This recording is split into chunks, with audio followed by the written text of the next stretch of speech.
नमस्कार साथियों, एक बार फिर स्वागत है आपका हमारे YouTube चैनल पर। यदि अभी तक आपने हमारे चैनल को लाइक और सब्सक्राइब नहीं किया है तो एक बार दिल से लाइक और सब्सक्राइब जरूर करें। साथियों, एक बंदे ने पूरे बीजेपी सरकार को हिला करके रख दिया है। यहाँ तक कि शीर्ष नेतृत्व भी अब उसकी बातों पर जवाब देने के बजाय बगले झांकने लगना है। मैं बात कर रहा हूँ साथियों राहुल गांधी की। इलेक्टोरल बॉन्ड स्कैम पर राहुल गांधी द्वारा नरेंद्र मोदी की आलोचना दुनिया भर में चर्चा का विषय बनी हुई है। राहुल गांधी ने मोदी को चुनावी बॉन्ड के जरिए सबसे बड़े रंगदारी घोटाले का मास्टरमाइंड बताते हुए तीखा हमला बोला है। इसे आप उनकी आंखों में देख सकते हैं कहकर राहुल गांधी ने सीधे तौर पर मोदी पर घोटाले में शामिल होने का आरोप लगाया है।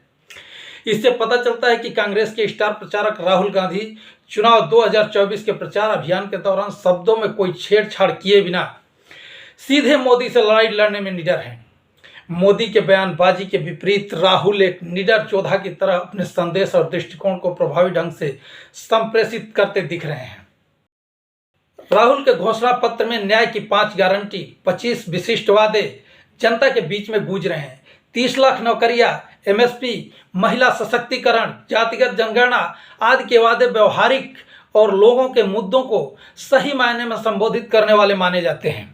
राहुल गांधी आक्रामक तरीके से चुनावी बॉन्ड जैसे मुद्दों को उजागर कर रहे हैं और जमीन पर आक्रामक तरीके से बीजेपी की नफरत फैलाने वाली विभाजनकारी नीति का मुकाबला कर रहे हैं। दरअसल राहुल गांधी मजबूत नेतृत्व का प्रदर्शन कर रहे हैं और घोटालों पर सीधे तौर पर साहसिक तरीके से सवाल उठाकर मोदी से राजनीतिक लड़ाई लड़ रहे हैं। साथियों, ऐसे में राहुल गांधी जैसे योद्धा को हमारे और आपको सपोर्ट करने की ज़रूरत है। आपसे अपील है कि इस मतदान में आप रिकॉर्ड बना दीजिए कि जो ये सोचते हैं कि हमको कोई नहीं हरा सकता है, उसको जनता जनार्दन के शक्ति का पता चल सके और लोकतंत्र में स्थायित्व आ सके। साथियों, जय Hind. Prime Minister is saying that he has given an interview to UNI saying electoral bond is a very transparent thing. Everybody knows who has donated what. And now, भैया इलेक्टोरल बॉन्ड की बात पता क्या है? उसमें ना जरूरी बात है नाम और तारीखें, डेट्स। अगर आप नाम और तारीख को देखोगे तो आपको पता लगेगा कि जब उन लोगों ने इलेक्टोरल बॉन्ड दिया है उसी के एकदम बाद उनको या तो कॉन्ट्रैक्ट मिला है या फिर जो CBI का उन पर इंक्वायरी हो रही थी वो हटाई गई। तो ये प्रधानमंत्री पकड़े गए हैं, इसीलिए ये ANI को इंटरव्यू दे रहे हैं। मैं बता रहा हूं, सुनो, ये पकड़े गए हैं। ये दुनिया का सबसे बड़ा एक्सटॉर्शन स्कीम है और इसके मास्टरमाइंड नरेंद्र मोदी जी। अगर आप उनकी आंखों में देखें, मैंने देखा नहीं है, मगर अगर आप उनके ANI के इंटरव्यू में उनकी आंखों में देखेंगे तो आपको वो झलक दिख जाएगी।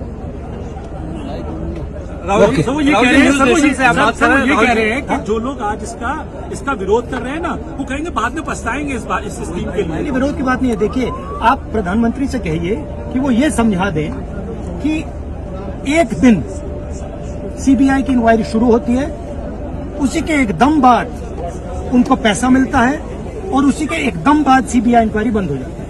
पहले ये समझाएं। दूसरी बात, बड़ा कॉन्ट्रैक्ट, हजारों करोड़ रुपए का कॉन्ट्रैक्ट, इंफ्रास्ट्रक्चर का कॉन्ट्रैक्ट, ठीक है, कंपनी पैसा देती है, उसके एकदम बाद उनको कॉन्ट्रैक्ट मिलता है। ये भी प्रधानमंत्री समझा दे।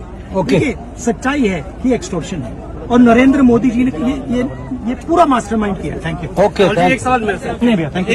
हो गया, लेट हो रहे हैं। होगी।